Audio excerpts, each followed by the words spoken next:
ऐसे किसान जिनके पास 1 हेक्टेयर से भी कम जमीन होती है, 1971 में वे 51% थे, आज 68% हो चुके हैं।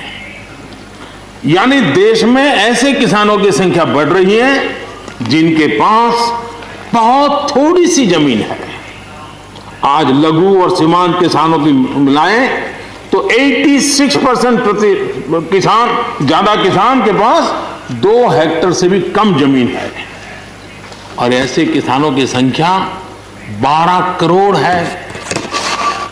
क्या इन 12 करोड़ किसानों के प्रति हमारी कोई जिम्मेवारी नहीं है? क्या देश की कोई जिम्मेवारी नहीं है? लेकिन जब कर्ज माफी करते हैं तब छोटा किसान उससे वंचित रहता है, उसके नसीब में कुछ नहीं आता है, क्योंकि कर्ज माफी जो बैंक से लोन लेता है उसके लिए होती है। छोटा किसान का बेचारा बैंक में खाता नहीं, वो कार लोन लेने जाएगा। हमने छोटे किसान के लिए नहीं किया है, भले ही हमने राजनीति कर ली हो। हमने फसल बीमा योजना का दायरा बढ़ा दिया ताकि किसान, छोटा किसान भी उसका फायदा ले सके, और बहुत मामूली रकम से ये काम शुरू किया।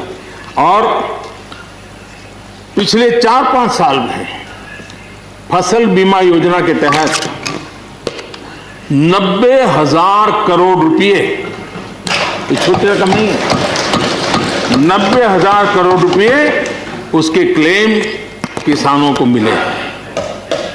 कर्ज माफी से भी आंकड़ा बड़ा हो जाता है। हमने तय किया हिंदुस्तान के हर किसान को किसान क्रेडिट कार्ड देंगे। इतना ही नहीं, हमने उसका तो दायरा फिशरमैन तक भी बढ़ा दिया ताकि वो भी इसका फायदा उठा सके, और 2.25 करोड़ से ज्यादा किसानों तक ये किसान क्रेडिट का काम पहुंच चुका है। उसी प्रकार से हम एक योजना ले आए, प्रधानमंत्री सम्मान निधि योजना। 10 करोड़ ऐसे परिवार हैं जिनको इसका लाभ मिल गया। और अगर बंगाल में राजनीति आड़े न आती तो बंगाल के किसान भी अगर जुड़ गए होते तो ये आंकड़ा उससे भी ज्यादा होता, और अब तक 1,15,000 करोड़ रुपया इन किसानों के खाते में गया। ये गरीब छोटे किसान, उनके पास गया है। पहली बार हमने किसान रेल की कल्पना की। छोटा किसान का माल बिकता नहीं था, आज किसान रेल के कारण गांव का किसान रेलवे के माध्यम से मुंबई के बाजार तक अपना माल बेचने लगा, फल सब्जी बेचने लगा है, उसका लाभ ले रहा है, छोटे किसान को फायदा हो रहा है। किसान उड़ान समय समय पर उनके सशक्तिकरण की मांग भी उठी है। हमारे आदरणीय शरद पवार जी और कांग्रेस के भी हर किसी ने, हर सरकार ने कृषि सुधारों की वकालत की है। कोई पीछे नहीं है, क्योंकि हर एक को लगता है कर पाए नहीं कर पाए अलग बात है, लेकिन ये होना चाहिए, ये बात हर एक की निकली हुई है। और आज नहीं, जब भी जो जहां थे सबने की हुई है। लेकिन मैं हैरान हूं, अचानक यू टर्न ले लिया भाई, ऐसा क्यों किया? ठीक है, आप आंदोलन के मुद्दों को लेकर के इस सरकार को घेर लेते हैं, लेकिन साथ साथ किसानों को भी कहते हैं कि भाई बदलाव बहुत जरूरी है, बहुत साल हो गए, अब नई चीजों को लेना पड़ेगा, तो देश आगे बढ़ता है।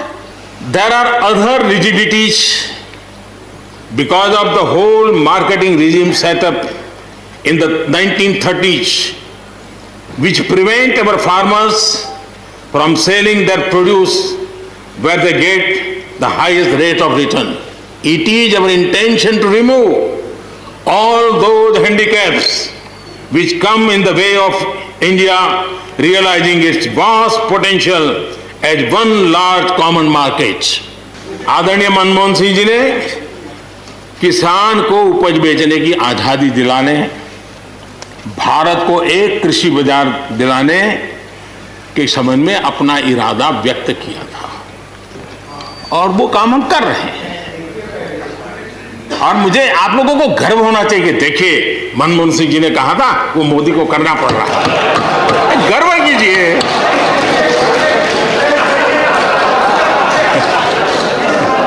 यहां जो विरोध में दल है, उनकी भी जहां सरकारें हैं, वहां आधा अधूरा कुछ न कुछ तो किया ही है, क्योंकि उनको भी मालूम है रास्ते का दास्ता तो यही है। लॉ का जो स्पिरिट है उस पर किसी की चर्चा नहीं हुई है। शिकायत दिया गया तरीका ठीक नहीं था, जल्दी कर दिया, इसको नहीं पूछा, ये रहता है। वो तो परिवार में शादी होती है तो भी फूफी नाराज होकर के कहती है मुझे कहाँ बुलाया। तो वो तो रहता है, इतना बड़ा बड़ा परिवार है तो रहता ही है। कोई ये तो मना नहीं कर सकता समस्या नहीं है, लेकिन समस्याओं का समाधान हम सबको मिलकर के करना होगा। कोरोना लॉकडाउन में भी हमारे किसानों ने रिकॉर्ड उत्पादन किया। सरकार ने भी बीज, खाद, सारी चीजें कोरोना काल में भी पहुंचाने में कोई कमी नहीं होने दी, कोई संकट नहीं आने दिया, और उसका सामूहिक परिणाम मिला कि देश के पास ये भंडार भरा रहा। हम कोई स्टैटिक अवस्था में जीने वाले लोग थोड़े हैं जी। जब अच्छे सुझाव आते हैं तो अच्छे सुधार भी आते हैं, और सरकार भी अच्छे सुझावों को, और सिर्फ हमारी नहीं, हर सरकार ने अच्छे सुझावों को स्वीकार किया। यही तो लोकतंत्र की परंपरा है। आज नहीं तो कल जो भी यहाँ होगा किसी न किसी को ये काम करना ही पड़ेगा। आज मैंने किया है, गालियां मेरे खाते में जाने दो, लेकिन इस अच्छा करने में आप जुड़ जाओ। बुरा हो मेरे खाते में, अच्छा हो आपके खाते में, आओ मिलकर के चले। पक्ष हो, विपक्ष हो, आंदोलनरत साथी हो, इन सुधारों को हमने मौका देना चाहिए और एक बार देखना चाहिए कि इस परिवर्तन से हमें लाभ होता है कि नहीं होता है। कोई कमी हो तो उसको ठीक करेंगे, और कहीं ढिलाई है तो उसको कसेंगे। ऐसा तो है नहीं कि सब दरवाजे बंद कर दिए बस। एमएसपी है, एमएसपी था, एमएसपी रहेगा। ये सदन की पवित्रता समझे हम। जिन 80 करोड़ से अधिक लोगों को सस्ते में राशन दिया जाता है वो भी कंटिन्यू रहेगा। इसलिए मेहरबानी करके भ्रम फैलाने के काम में हम न जुड़े, क्योंकि हमको देश ने एक विशिष्ट जिम्मेवारी दी है।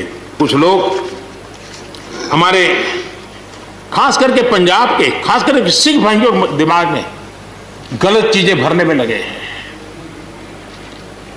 ये देश हर सिख के लिए गर्व करता है। देश के लिए क्या कुछ नहीं किया इन्होंने। जो भाषा उनके लिए कुछ लोग बोलते हैं, उनको गुमराह करने के जो लोग प्रयास करते हैं, इससे कभी देश का भला नहीं होगा। और इसलिए हमें इन दिशा में चिंता करने की आवश्यकता है। श्रमजीवी, बुद्धिजीवी, ये सारे शब्दों से परिचित हैं, लेकिन मैं देख रहा हूं कि पिछले कुछ समय से इस देश में एक नई जमात पैदा हुई है, एक नई बिरादरी सामने आई है, और वो है आंदोलन जीवी। एक पूरी टोली है जी जो आंदोलन जीवी है। वो आंदोलन के बिना जी नहीं सकते हैं और आंदोलन से जीने के लिए रास्ते खोजते रहते हैं। हमें ऐसे लोगों को पहचानना होगा। खुद खड़ा नहीं कर सकते चीजें, किसी की चल रही तो जाके बैठ जाते हैं। वो अपना जो जितने दिन चले चल जाता है उनका। ऐसे लोगों को पहचानने की बहुत आवश्यकता है। ये सारे आंदोलन जीवी परजीवी होते हैं।